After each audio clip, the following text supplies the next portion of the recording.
this BioIT World Web Symposium on Solutions for High-Speed Data Transfer, sponsored by Aspera. My name is Elizabeth Lamb, and I'll be the moderator for today's webcast. In a moment, I'll introduce our two guest speakers, Michelle Munson and Chris Dwan. But first, let's set the stage for today's discussion. Modern biomedical research, particularly in genomics, involves the generation, analysis, sharing, and distribution of massive volumes of research data. But as even the largest and most lavishly funded organizations can attest, moving and sharing such copious amounts of data presents enormous technical and logistical challenges, particularly in areas such as next-gen sequencing and imaging. While a variety of open-source tools and protocols do exist, the high-speed solutions offered by Aspera have become increasingly widely adopted among academic and commercial life science organizations for the transfer of large volumes of scientific data. In today's web symposium, you'll hear how groups in the scientific community are transforming their research by moving large volumes of genome data at high speed over vast distances, including the public cloud, as well as synchronizing files and directories at high speed, all with various solutions from Aspera. In a few moments, you'll hear from Chris Dwan, who is a principal investigator and director of professional services for the Bio Team, a prominent BioIT consultancy headquartered in Boston. Chris trained in computer science at the University of Michigan and later built bioinformatics and cluster computing systems at the University of Minnesota. At the Bio Team, Chris specializes in high-performance cluster computing and data storage. And now, at this time, it is my pleasure to introduce Michelle Munson, the CEO and co-founder of Aspera, who will lay out the agenda for today's webcast. Very good. Thank you, Elizabeth, and thank you, everyone, for taking time out of your very busy schedules to join us this morning. As Elizabeth said, Chris Dwan from the Bio Team and I are going to use the next 45 to 50 minutes to hopefully outline some of the core technology challenges that exist around this type of very large data movement, particularly as you try to work at global distances and over wide area networks. We're going to start with Chris providing some real-world grounding on particular problems that he's tackled in relation to genome sequence movement, not only in enterprise and institutional data centers, but also extending to public cloud platforms such as AWS. And in particular, he's going to give you a bit of perspective on experience with our software as a technology solution to those types of problems. Then I'm going to move in and talk a bit about the core technology, what it is, how it works, and some of the product offerings that allow for use of it in collaborative file exchange and more infrastructural transfers and synchronizations. And then I've also planned a series of demos for you. We'll do as many as we can in the time that we have around the products, and also showing transfers directly into Amazon's cloud storage platform, S3, a new capability that's pervasive in our product line now. So with that, I want to turn over to Chris Dwan and let Chris tell you a bit about the real-world grounding of the problem. So first off, thank you very much to both BioIT and to Aspera for the opportunity to speak. I really appreciate the chance to share the stage with you folks. My name is Chris Dwan, and I am with a small consulting company called the Bio Team. We are independent. We are almost entirely virtual. We are mostly located in Boston. And the distinguishing characteristic of Bio Team is that we are all scientists who program. We live at the intersection between high-performance computing and big data storage and science, usually life sciences, usually genomics these days. For me, what that has meant for the past several years is building compute clusters and standing up data storage on the order of tens, hundreds to thousands of terabytes, and designing networks to connect them. I will mention very, very briefly that we are hiring. My time has been consumed with the New York Genome Center of late. The New York Genome Center is a new freestanding, not-for-profit institution that is capitalized to the tune of more than $100 million.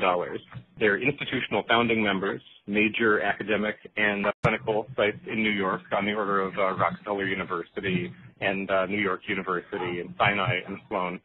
Also funded by major philanthropy, also funded by partnership with pharmaceutical companies, Roche in particular. The goal is that when we become operational in Q4 of 2012, when we open our doors, we will spring to life as one of the larger genome centers in North America, if not the world. The goal is to open the doors with 30-plus HiSeq 2000 instruments and scale to more than 100 HiSeq 2000 equivalents in 5 years. We recognize that merely turning DNA into data, merely sequencing, is the beginning at this point. And that's why the staff of, prospectively more than 500 people are going to be primarily bioinformatics folks.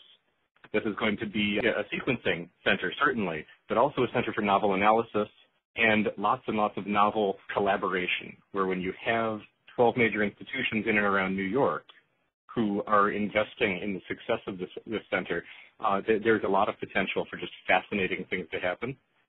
Similarly, with Bioteam, New York Genome is hiring. So I will steal a line from my colleague Chris Degdegian and say that the sky is not falling with relation to genome scale data. The New York Times has picked up on big data and genomics, and that there's still substantial amounts of data, but we're not in as scary a position as we were, say, 4 or 5 years ago. There's a number of reasons for that. One of them is that nobody is keeping the raw TIFF images off instruments anymore. We're dealing exclusively with reads and quality scores and GAM files, no matter what platform you're working on, unless you're really out on the cutting edge. Also, the human genome has not grown appreciably in the last, couple 100,000 years, and data storage technology has come a long way in the last 5 years. It is no longer research to stand up even a petabyte of storage. It's engineering, certainly, but it's somewhat commodified. There are multiple vendors who can come in and provide petabyte scale storage that scales in both I/O performance and in volume without too much uncertainty. So when I use this 130 gigabytes per human genome number, what I'm talking about is a 30x coverage on 3 billion base pairs at 1.25 bytes per base pair.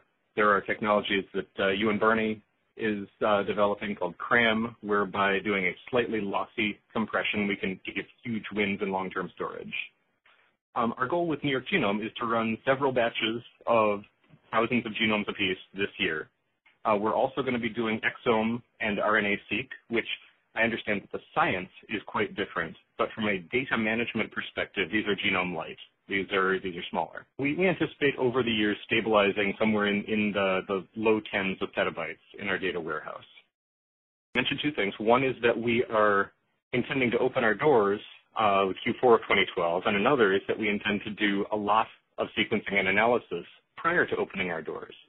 And as we started talking strategy, there was this obvious goal of getting running as soon as possible. And so we said, look, what if we outsource some of the sequencing initially? And what if we put as much as we can in Amazon's infrastructure as a service offerings, in Amazon's cloud? And this picture shows data coming in from an outsourced service sequencing provider into a scale-out parallel file system. I used Gluster. There are many other options. Being processed on a scalable array of worker nodes. I use StarCluster. There are many other options. It's wrapped up in this private cloud such that we can ensure some level of privacy and network security. And I dump data out into Amazon's S3, which is object-based storage that you get access to via HTTP. And S3 is nice because it's highly geographically redundant. And so I showed this, and this is part of a longer story where we start with a private network, a VPN or something, and just Amazon. And in the middle of this year, we intend to add a pilot lab, which will have somewhere between 2 and 10 HiSeq instruments. It's the lab workflows and the automation are being developed there concurrently with the informatics. At that point, we also add a real co-location site. As we have real instruments, we probably need to have real servers and real disks, which, of course, we need a disaster recovery site. And eventually, we build up to having this whole picture. But what's interesting to me is that we have, if we can make the virtualization piece work, we only add infrastructure as we absolutely need it. That people have talked about cloud bursting for a long time. I'm talking about infrastructure bursting, stapling IT infrastructure on the back end only when we actually need it. So there were a couple of reactions initially when we were batting this around, and they centered on no. There were two main flavors of no. One was that the public cloud, the cloud is unproven and unsafe, and there was a lot of fear, uncertainty, and doubt regarding CLIA and HIPAA. And so some vendors they said, wouldn't you like a private cloud instead of this public thing? And the other, perhaps more informed question is, okay, the data are too large to be slinging data coast to coast, so we're going to have to use disks and FedEx pouches. So first off to the question of whether Amazon's infrastructure as a service is real. It absolutely is. The term cloud is heavily saturated with marketing. I started using infrastructure as a service instead to get around that. And unless you are already a major global organization, Amazon's offerings are probably more reliable and more robust and more secure than what you can stand up. I was told a number of times that HIPAA and CLIA certifications are impossible. It is not true. Folks have achieved those certifications using Amazon storage. Again, this is like the storage thing. It's engineering. It's not impossible. It doesn't make everything free. It's not the easy button from Target, but this is possible. On the topic of shipping disks via FedEx, the reality, it may sound like a solution, but it's really an ugly hack. The reality is that you've got a human on either end. You've got a SATA toaster, like is shown in this picture, on either end. You've got a bunch of checksums that need to be run. You've probably got user management issues. And I assume a 48-hour window, assuming you've got a sneaker bot, a t-shirt wearing, sneaker wearing person on either end. There's a lot of opportunity for error. There's very low potential for automation, and it is the state of the art. Even Craig Venter was recently heard in an article to say that this is how he flings his data around. My claim is that if we can use the full available bandwidth of even a gigabit connection, it's going to be fine for the needs of the Genome Center.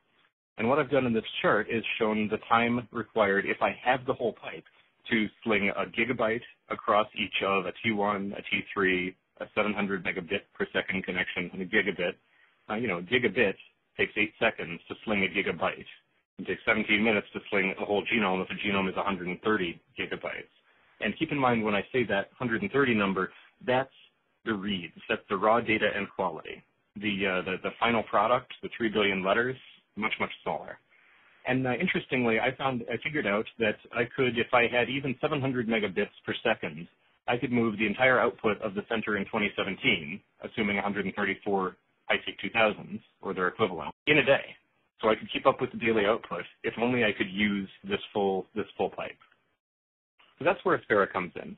I've been following Aspera for some time. Anybody who has moved significant amounts of data around knows that you've got this wall when you start going over wider area networks of about 20 megabytes per second, that you get 100 or so off the disk, get 100 or so out the back end of your server chassis, but then you start slinging it over even a building network, and much worse, a commercial internet, and you just hit this wall of 20 megabytes per second. And it has something to do with the details of TCP and the file protocols and packet loss and error rates and latencies.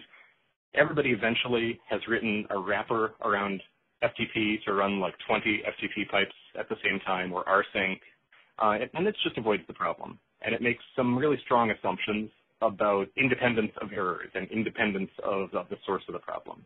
And that is exactly and completely, as I understand it, what FAST, Aspera's technology, was invented to deal with.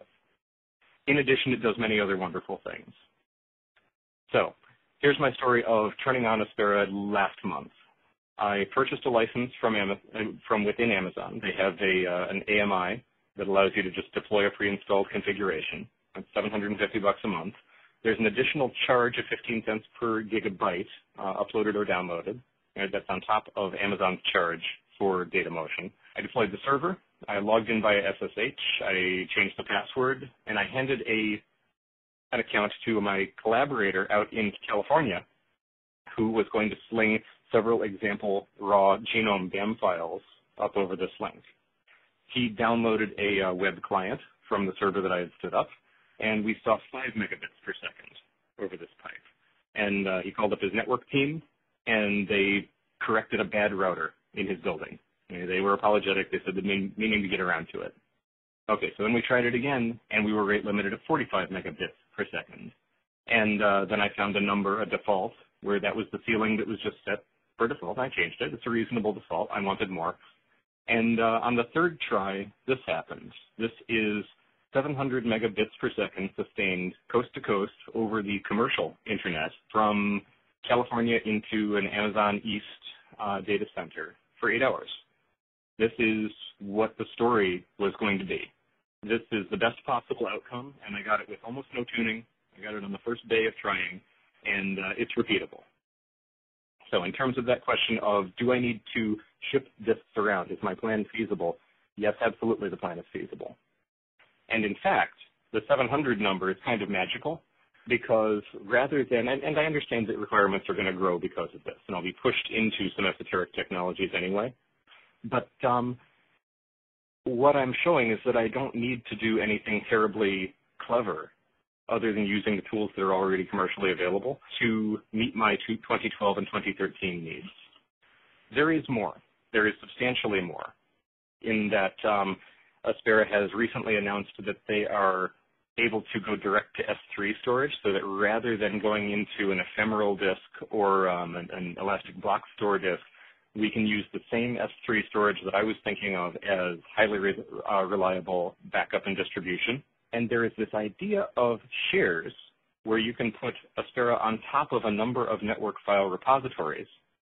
And it is integrated from the user perspective, that the user does not need to worry so much about where their data lives and which NAS it might be on. And that integrates beautifully. And we are currently testing this out. I don't have pictures, because I haven't actually done anything terribly interesting with it yet.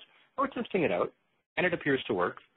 And that, in a nutshell, is my story of going from a requirement for slinging data around, substantial amounts of data at high speeds in a fairly visible, critical environment, to deploying a particular tool and seeing impressive bandwidth coast to coast. And with that, I will turn it back over to Michelle and to Elizabeth. Thank you very much, Chris. Really appreciate that. That was an excellent introduction from Chris. Now I'd like to get into some of the details about the technology that Chris is referring to. Obviously, as Chris highlighted, Aspera has a mission to really create fundamental technologies that tackle these problems at the root. And specifically, what we aim to do in our software transport is make it possible over commodity IP networks to achieve maximum efficiency of data transfer. And we've aimed to do that in mechanisms that are independent of the data set size and independent of the particulars of the network distance and conditions. That problem, as Chris highlighted, has been attacked at different angles in many different forms over the years. And I think what really distinguishes us is the fact that through a sort of a dedicated and systematic approach, we have achieved a certain machinery in transport that's able to guarantee bandwidth efficiency along with rate control independent of network distance. And as you'll see over the years, we've integrated it in different ways. Nowadays, it's being integrated directly into cloud platforms, and there is a very exciting capability now for direct transport with S3 that maintains the speeds and bandwidth controls that we're known for. And that's what I want to talk about. So I think you're all very familiar, or perhaps overly familiar, with the trends that exist with the amount of data you're living in it. You certainly also know the diversity of IP networks that are faced, and that's really where we get into the challenges with traditional transport or ways of working around its limitations, and that's that the bandwidth varies widely. Still today, there are areas of the world that are served by kilobits a second, and then you're working in infrastructure that's 10 gigabits and beyond. So we have at least 5 orders of magnitude that we're dealing with in bandwidth ranges. And then similarly, the type of network media that IP runs over is highly variable, and as a result of the combination of distance and media type, we end up with a wide range of delay, round-trip delay and packet loss conditions. And then, of course, what we would like to have is a predictability and efficiency on top of that. And that's really where the transport problem comes in. And then on top of that is really the use case, which is the sharing of the data itself. What are people trying to accomplish in moving it between one another? And that also implies a degree of management, tracking, and visibility, as well as usability to get the exchange done. So what we do here at Aspera is really engineer fundamental software transport solutions to the problem, and then we build software applications that utilize that transport technology. and we're aiming to address the core use cases that are common in big data movement. The core technology that we've created has a name. It's called FAST, Aspera FAST. I personally have been involved in the invention of this and enhancement over the last 8 years. It is patented, but I think the more important thing about it is the fact that it really does aim to address this fundamental problem with TCP. And as Chris said, I mean, what you feel with TCP is this sort of hard limit that sets in as you go over typical network conditions, meaning non-zero round-trip time and non-zero packet loss. And the farther you go over the internet or the lossier the media, the slower the potential, if you will, or in theoretical throughput of standard TCP. And I think many of you have touched on high-speed TCP stacks, parallel grid FTP implementations, network accelerator devices, UDP data blasters. All of the above have been proposed and are available to attack this problem in one way or another. The problem as we see it is that we feel it's fundamental because it underpins all of these big data moving problems, and what FAST is able to do is really address this with predictability that scales independent of round-trip time and that keeps an ideal efficiency with high packet loss. And so what that means is even if you're going at global distances, you're able to have a predictable transfer at the available bandwidth. And as Chris pointed out, when he was doing those cross-country transfers in and out of S3, he was achieving about 700 megabits a second. As you'll see as we get into this, that's about the practical limit of available bandwidth and machine resources on a typical EC2 instance in and out, regardless of, and then that speed is maintained regardless of global distance, as opposed to collapsing to megabits a second, as you would see with a typical TCP-based upload tool, and even with various types of acceleration. And just briefly, the other piece of this I want to highlight is, in addition to the speed, the Aspera protocol is designed to adhere to really proper internet principles of congestion avoidance and bandwidth fairness, and that's really a major area, both a hard technical problem and also a necessity in using it in these shared network environments. What you'll find when you use it is that it's able to scale up in single transfers and concurrent transfers to full use of available bandwidth sharing with other TCP and other Aspera traffic fairly, and then also allowing the end user to, or the application that's embedding it, to achieve monitoring control and also even real-time bandwidth control over the transfer speeds. It's really a radically different approach to data transfer. The way then that we think about it in our software products that use it is that FAST provides this fundamental transport layer, and it has, as I mentioned, been adapted to now wireless networks as well as standard terrestrial IP networks, and also adapted to interface with all types of storage, including object storage. And then we build software products that sit on top that accomplish the kinds of things people do. Uploading and distributing large content, in this case, moving content into AWS for raw sequence data, for analysis, archive, etc. Also exchanging that data between collaborators. As you all know, you probably do that on a daily basis, and again, that is increasingly global and also very much ad hoc. So the software applications need to accommodate not only the performance requirements, but the usability and the ad hoc nature of people of varying IT savviness coming together to exchange the data. And then also as sort of the top of the hierarchy, automation around the software tools, because it's so fundamental to achieving scalable workflows. So from our company, then, we provide a variety of software products that utilize the fast transfers, and I just want to touch on what those are. These are all software packages that run on Windows, Linux, and Solaris, BSD, Isilon, clustered storage, Mac OS X as well.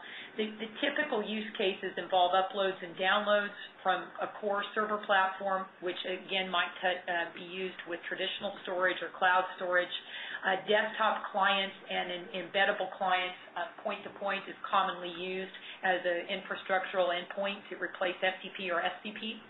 Today, we also have a synchronization add-on that replaces rsync that allows for uni and bidirectional synchronization logic on top of the transport core. So very powerful when you're trying to migrate data or between locations or keep bidirectional sync going on. Also, there's a web-based platform that's very commonly deployed in genomic sequence distribution. The licensing of that is called a Aspera Connect server, and it allows for browser plugin clients to communicate with an Aspera server platform. And there are various web-based interfaces that we provide and that others have built that sit on top. That also brings me to our SDK. We provide a software development kit that has rich APIs for embedding our software into third-party applications. And one of the most commonly used cases, you'll find this with 1,000 Genomes and other sites around the world, is embedding the Aspera Connect browser plugin into a website referring to this server platform layer. And that embedding is done with our JavaScript API around this plugin. Also, I might mention that API has been pretty radically advanced recently to allow for browser-side control over transfer speeds, resumes, etc., and building sort of seamless applications that embed it. Also, on the FastSpec server side, we support a lot of collaborative workflows, and this is a web-based application that is often deployed for those kinds of use cases. The end-user experience is traditionally browser-oriented. The user logs into the FastSpec app, drags and drops the files. They go up to that server instance, and all recipients are notified and receive links for download and email. This is also all secured so that the download policies are governed through expiration or through authentication of the user login. We also offer clients for automatic download as well that can be subscribed in, like an RSS feed reader, pull down files automatically off this platform. And then you'll find today, as I'm going through this, every one of these platforms for core server or web-based platforms now interface directly with Amazon S3 and can be run as AMIs on EC2 instances just as if you would run them in your own data centers. And they're really designed to interoperate. The Aspera Shares app I'll be showing you shortly is a next-generation application that allows for multiple Connect server instances to be managed and shared with access control in one unified place, and it's very elegant for file sharing between institutes and also with the cloud, as I think you'll see. So just briefly, I'm not going to spend a lot of time on this part because I want to get into some demos, but just to give an idea, the Aspera Connect server with the browser plugin, very commonly used in life sciences because the browser plugin is freely distributed, easy to use, and allows for high-speed upload and download with the Aspera servers. Some people also use a command line, much like a HTTP wget, to wrap around this to automate transfers with the Aspera server. All of the features you would expect for enterprise class transfers, plus the speed. And just wanted to mention again the API for integration into any third-party web portal. I keep going pretty rapidly because I have many things to show. The FastSpecs application, similarly, is another web-based interface allowing for collaborative exchange. And you can see here it extends from not just browser support, but direct support for sending out of email, sending from mobile clients, and downloading automatically to the desktop. And I'll give you an idea of what that looks like. Instead of going through a file server kind of interface, users will address what they're sending here to a recipient or set of recipients, drag and drop files, and they upload to the server, and then all of those recipients are notified for download or automatically download. One neat workflow that I've set up today for you in a moment is this running here directly on Amazon's S3, using S3 storage and on an Amazon EC2 instance, which allows for that to be the back-end platform supporting the file storage for the FastSpec app. I've also set up an ad hoc Dropbox that allows for inputting metadata about that upload. And of course, if you're working on a study with remote collaborators, that's a very convenient way to invite outsiders to submit content to you and upload at high speed. Also want to say a little bit about synchronization. Aspera Sync is a core engine that lives on top of our transport, and it's designed to replace rsync in the cases where rsync really fails in performance. And what are those cases? They're specifically those that involve a large number of files or big files going synchronized, either desired to be synchronized unidirectionally or even bidirectionally over long-distance WANs.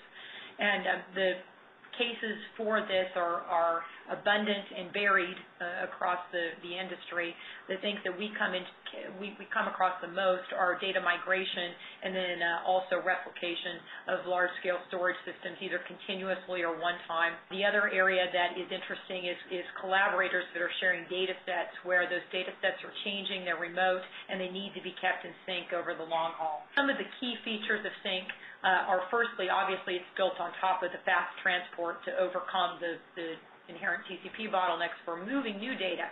But I think what's even more interesting on top of that capability is that sync is intelligent to maintain the state of the file system in such a way that it compares to its own local snapshot rather than having to go over the WAN to determine what files are new and to distinguish moves, renames, and deletes. That is extremely important in cases where you have large numbers of files in a big WAN, because the comparison of the files is as much a culprit in the throughput bottlenecks of rsync synchronization as is the transport itself. So sync avoids that entirely through the intelligence in its snapshot and the fact it knows what moves, renames, etc. are, and only propagates those as those events to the peer. Additionally, it supports both unidirectional push and pull modes, and also supports bidirectional modes, and you could set it up in a mesh as well. It's designed with rsync semantics, so it literally looks and acts like rsync. We've worked hard to get feature parity with rsync.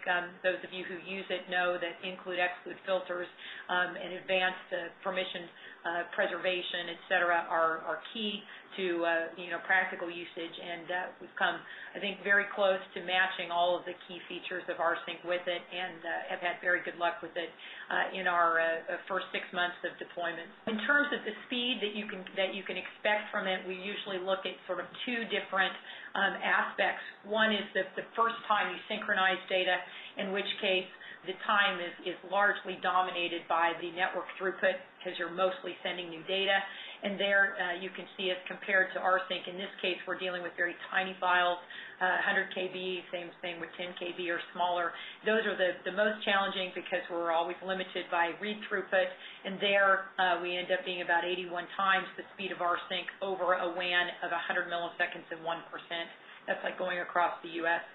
As the average file size increases, average size of 100 megabytes or larger, the Aspera transfer speeds dominate, and those are at nearly full line rate, as Chris showed you. And that allows us to increase to about 1,000 times the speed of rsync. Rsync's, of course, limited by both the TCP bottleneck and then, in the second case, by the comparison time. So in the second case, we add a few new files into the large set of files, and the challenge there is both finding the differences and also then being able to transport those. And in this case, we benchmark at about 40 times the speed of rsync. The synchronization engine moves about 300 to 500 files per second. Transfer alone processes files at about 1,000 files per second, to give you an idea if you have large sets of tiny files. If you have big files, transport dominates, and there again, we're line rate even after adding new files into the data set. And so it really is a dramatic way to improve rsync performance. And that brings me into the second part of my talk. I want to make sure that we allow enough time for this in the next 25 minutes. So firstly, I want to speak a little bit about how this work pertains in cloud computing. I think everybody on the call has probably heard up to their ears what cloud computing can offer. I think number one thing here, as Chris has demonstrated with the New York Genome Project, is that it really allows for reducing the initial capital investment that you would have, and also all the complexity and management of your own infrastructure. And it's quite important in getting new large-scale projects going, and can be a great way to achieve infrastructure scale-out, given that the entire compute, storage, and bandwidth platform is really maintained publicly. Then beyond that, I think everybody knows the growth rate of Amazon. It's S3. It's been phenomenal in terms of the number of objects stored. What we think this means is really indicative of the amount of big data, and the fact that being able to seamlessly bridge the data transfer between whatever source you may have and a distributed point, including the public cloud, is really fundamental.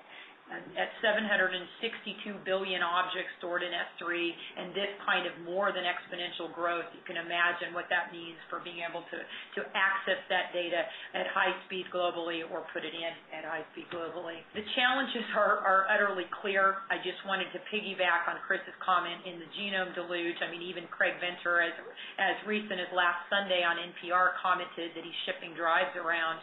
And that is really completely juxtaposed with the efficiencies of the infrastructure that we're all trying to achieve.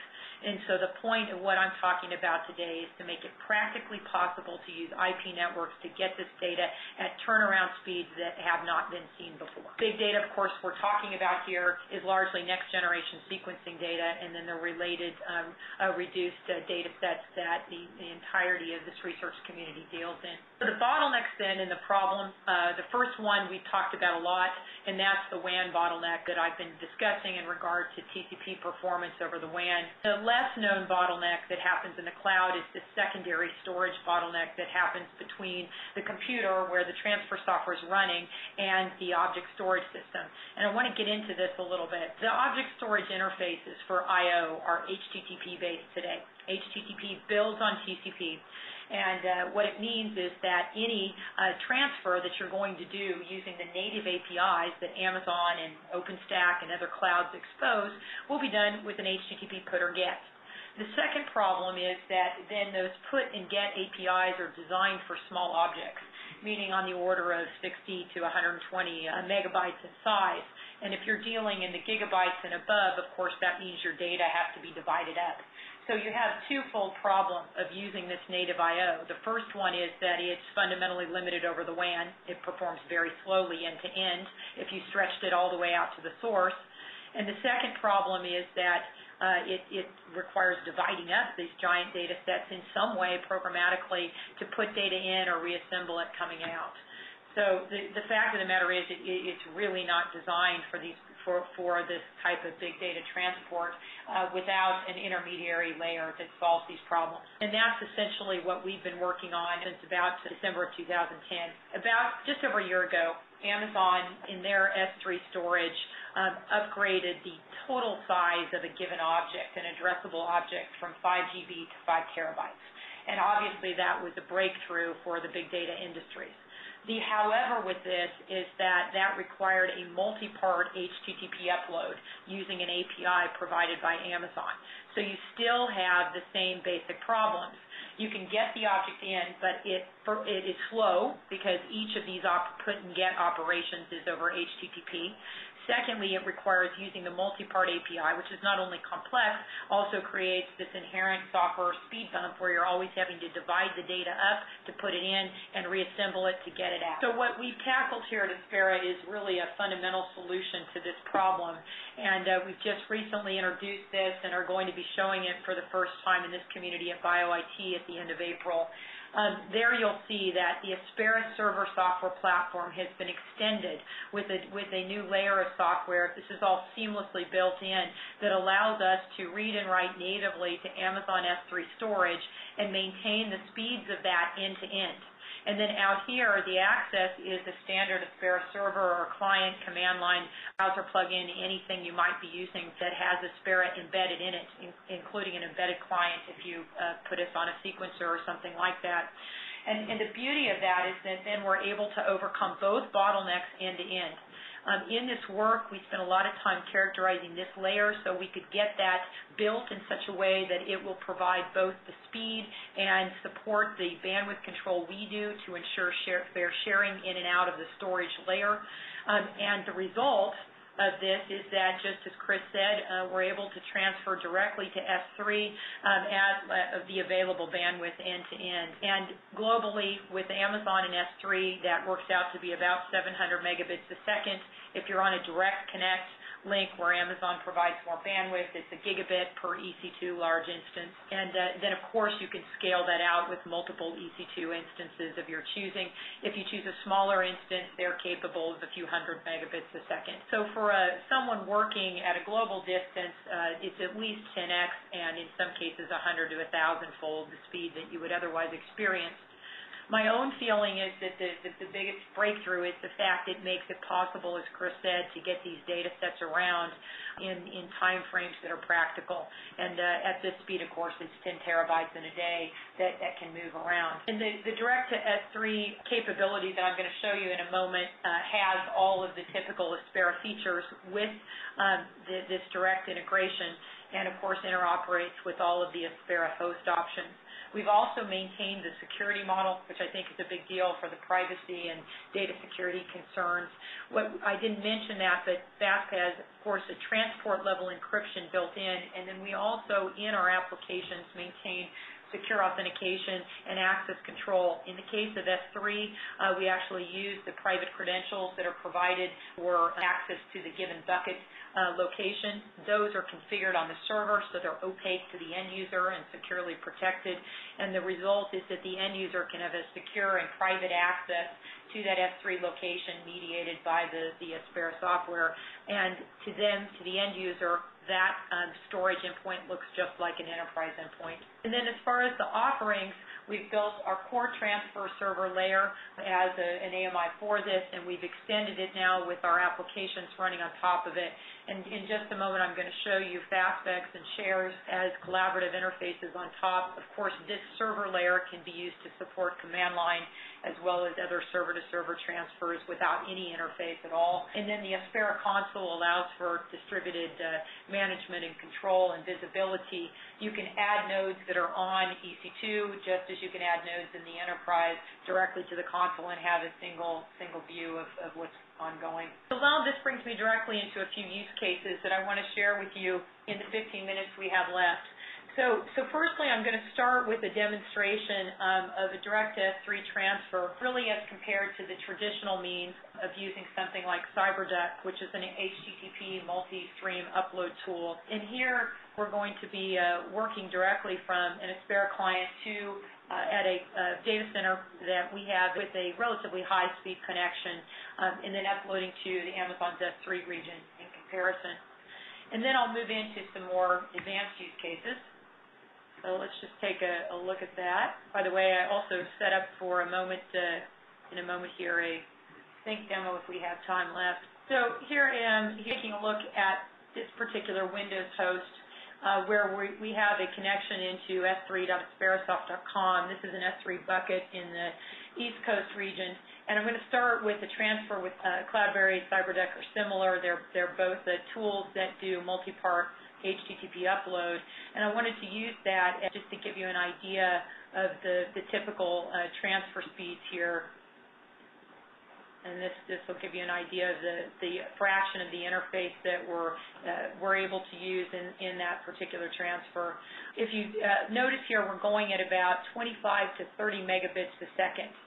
Which kind of, and the speed also varies as we go through that transfer between 1 and 3, between 10 and 30 megabits a second, depending on the delay in packet loss. And that's quite typical for these sorts of distances. Let me go ahead and stop this and then show you a similar transfer here. This is the Aspera point-to-point client, and here we've connected into s3.asperasoft.com, similar S3 node. Going to grab a 2 GB file and go ahead and upload that.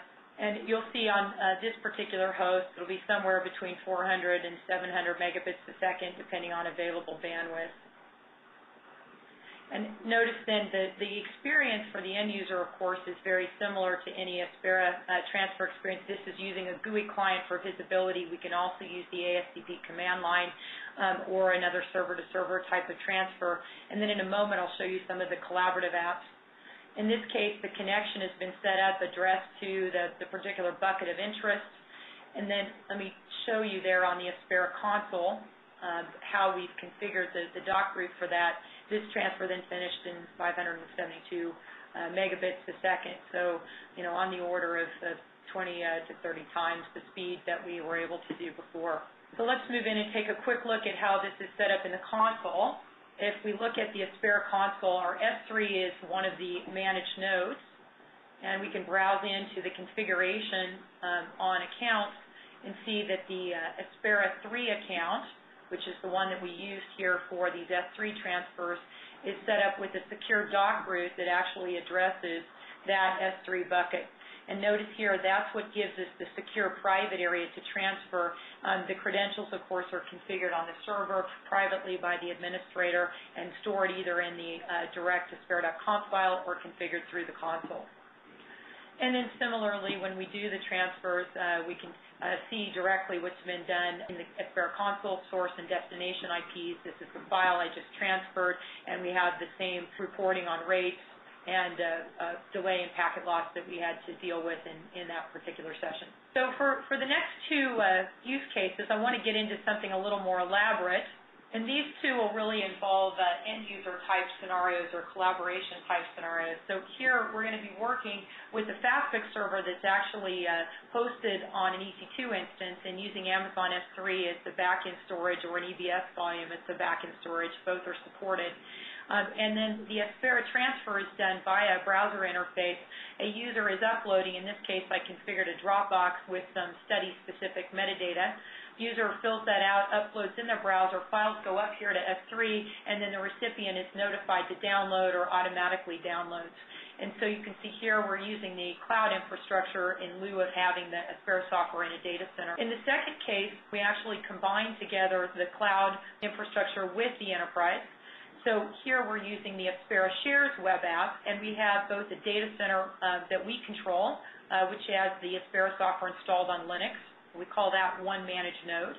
And then we also have a second EC2 instance with the Aspera software installed, and that's talking to Amazon S3 storage.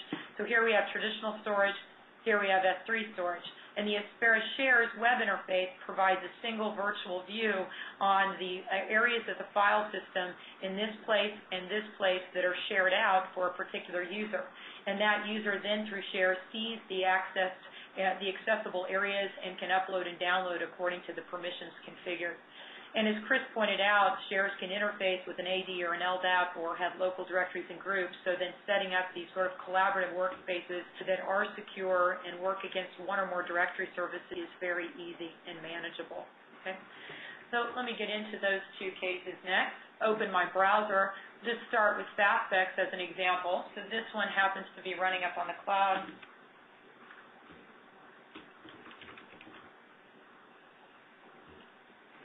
And in this case, I'm going to use a Dropbox that I set up. Fastfix allows for creating these sort of metadata-based forms that can then be used to invite outsiders to submit, either coming in directly to an authenticated account or even an invitation just by email. And as an example, just fill this out and do a quick upload. Here also, I just want to point out there's an option to use to encrypt the files as they're left in storage and to then automatically decrypt them after they're downloaded. Give you an idea of that. So I'm going to pick this 485 megabyte file, upload it. That's the Aspera browser plugin. This passphrase is actually going to be used to keep the files encrypted when they're stored and distributed. And then this particular upload is going up to, from our office here, I'm running this in our lab in Emeryville, it's going up to the Amazon instance where Fastfix is hosted and running. And you can see here on this particular transfer, if I go into the Aspera console, so that was the external console,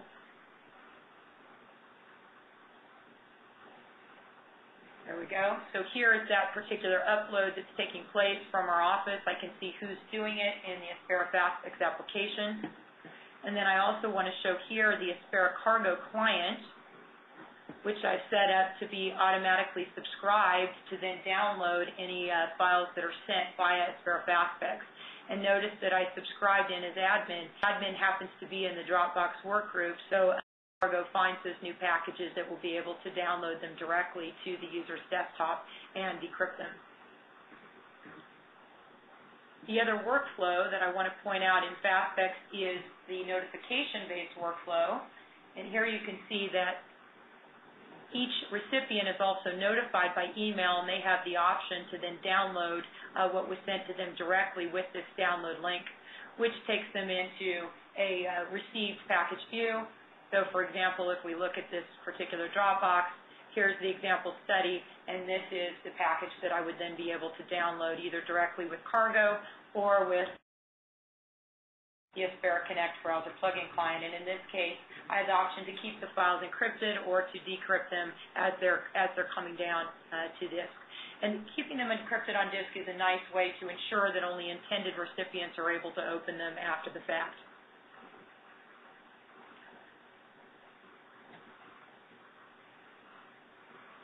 There we go. So for my last demo, what I want to share with you is the Aspera Shares use case. In this case, I'm going to log into Shares, again as admin.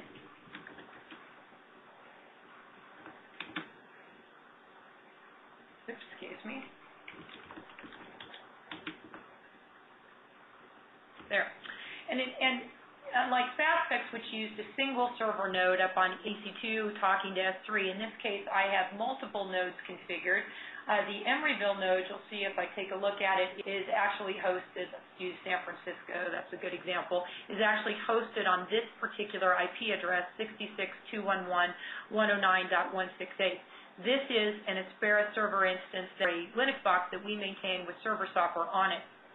Similarly, we have an AWS node. If you take a look at that, you can see that it's configured as an EC2 instance, s3.asperasoft.com, which is talking to S3 storage.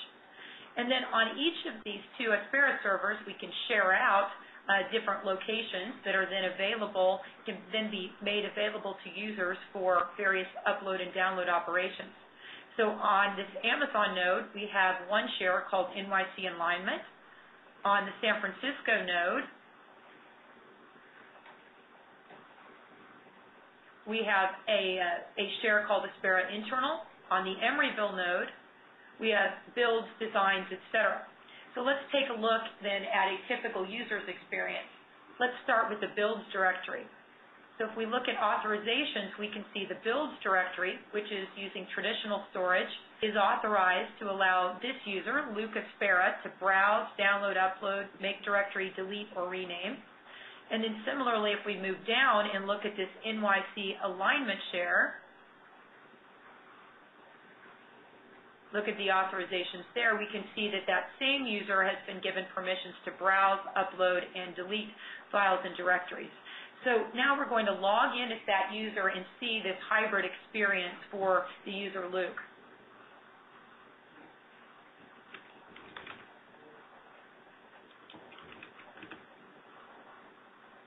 So notice here, these are the three shares that Luke has been authorized to. We'll browse into the builds directory first. And there you can see these are the permissions that was granted to Luke. Builds, of course, happens to be a server located in California, mounting traditional storage. And then let's look at the NYC alignment folder. This is an S3 node, and here you can see that the entirety of the bucket space that's been set up for Luke's access is virtualized. And these are the permissions that Luke has: upload files, upload folder. And again, same demonstration as before, we can choose here to just grab a file and upload directly here, where we're moving files directly into S3, as opposed to a traditional upload where we're moving them into traditional Aspera storage. Or I should say traditional block storage. Aspera doesn't make storage per se. And then I want to finally cap off with an integrated use case.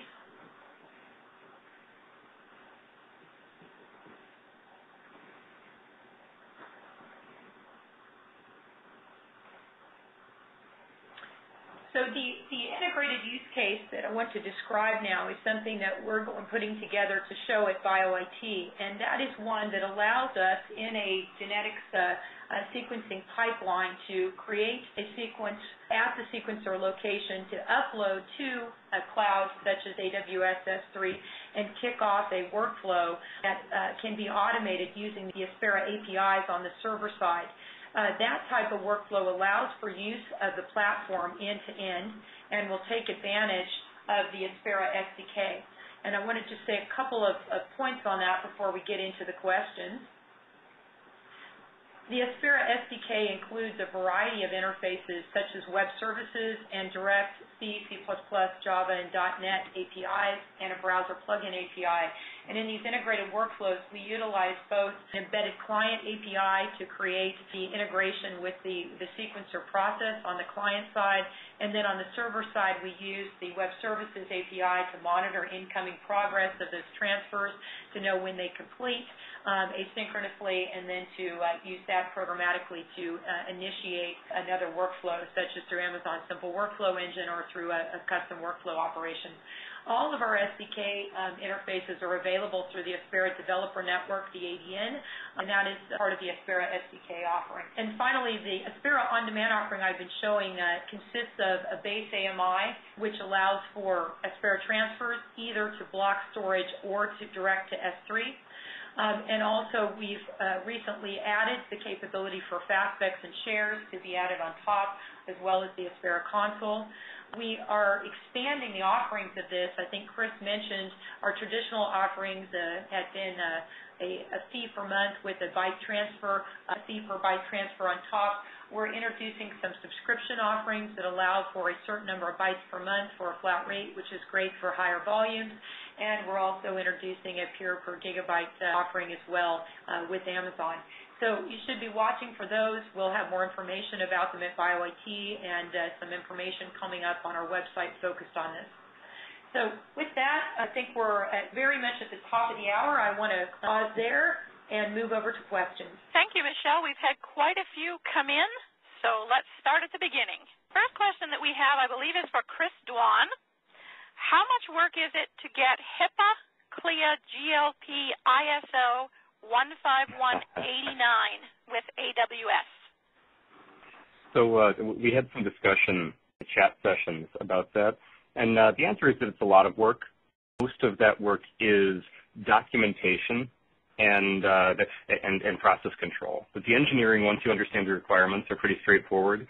And in fact, Amazon's data centers already have most of the certifications you could ever need. It's making sure that your processes are tightly controlled enough and well documented enough to pass muster with the auditor. We have been estimating about a person year spread across about 3 people, a lawyer, a skilled technical writer, and an auditor. And I would not guess less than 4 calendar months. So a bunch of work, but not much of it into engineering. Next question comes from Alexander. Do any IT corporations plan to develop cloud-based solutions, especially for genome processing applications? I can take that one and say yes, several already have. If you Google around, I believe Apastry is one. I believe GNOME runs a large number of their analyses in Amazon. And really the trick is that anybody who is offering software as a service and analysis as a service is going to be looking at burstable cloud solutions, because otherwise you'd have the Walmart parking lot problem. You have a whole bunch of unused capacity sitting there for the 2 days a year when the parking lot is full. So yes, it's already happening. Okay, and a question from Estradios. What ports do I need to open for Aspera to work? Yeah, thank you. I'll take that. So the Aspera FAST protocol uses a single UDP port. We bootstrap our sessions over SSH. So you can surmise what ports are required on the, if you will, inbound side, the server side. We initiate the transfer with an SSH connection, run the SSHD on your port of choice, and the fast session uses your configured port of choice. Linux and other Unixes are really wonderful because they multiplex multiple sessions, fast sessions or UDP. Each session uses a single UDP connection. The beauty of Linux is the fact that it multiplexes those on the same port. Windows does not have the capability to multiplex or to share UDP ports across multiple processes. It's not supported in the OS. So if you're running an Aspera server software on Windows, each concurrent transfer session takes a distinct UDP port. So that is a disadvantage on Windows. Fortunately, in this community, virtually everybody runs Linux, so that's never a headache. Again, those 2 ports are of your choosing. Okay, and a question from Kai Jun. Do you see valleys and peaks about performance, since I see you have a flat, sustained transfer performance? Yeah, let me take that. So most of these demos I get to do today, I have the luxury that I'm one of the few transfers or major data consumers running, so we really ramp up to use full available bandwidth. Of course, if there is other competing network traffic, the whole point of the congestion avoidance is to back down and to not be overly aggressive to cause additional queuing delay for TCP. The way that we designed our protocol is that we aim to maintain stable queuing in the network at the bottleneck point.